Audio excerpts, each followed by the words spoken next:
بسم اللہ الرحمن الرحیم۔ میرا نام یاسر قیوم ہے اور آپ دیکھ رہے ہیں انفو ٹی وی۔ بحرین جا کے جاب کرنے کے خواہش مند افراد کے لیے خوشخبری، بحرین نے ورک ویزے شروع کر دیے۔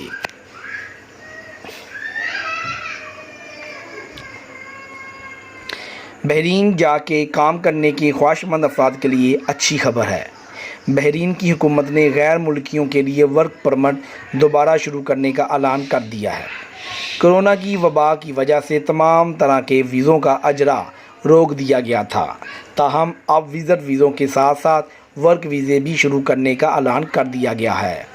بحرین کے پرنس سلمان بن حماد کی صدارت میں گورنمنٹ کی ایگزیکٹو کمیٹی نے ورک ویزے دوبارہ سے شروع کرنے کا اعلان کیا ہے، جس کے مطابق بحرین کی لیبر مارکیٹ ریگولیٹری اتھارٹی 9 اگست سے ورک ویزے کے لیے درخواستوں کی وصولی شروع کر دے گی۔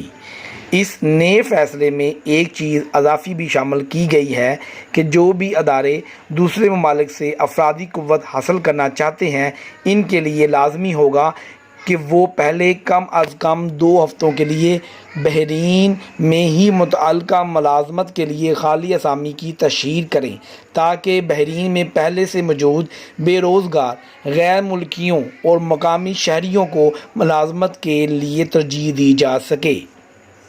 مندرجہ بالا فیصلے کے بعد اب بحرین میں موجود کمپنیوں کو یہ اجازت مل چکی ہے کہ بحرین کے باہر سے لوگوں کو ملازمت کے لیے منتخب کر کے ان کے لیے ورک ویزے جاری کروا سکے۔ آپ دیکھ رہے تھے انفو ٹی وی۔ ہمیں دے اجازت، نیکسٹ ویڈیو میں پھر ملیں گے۔ اللہ حافظ۔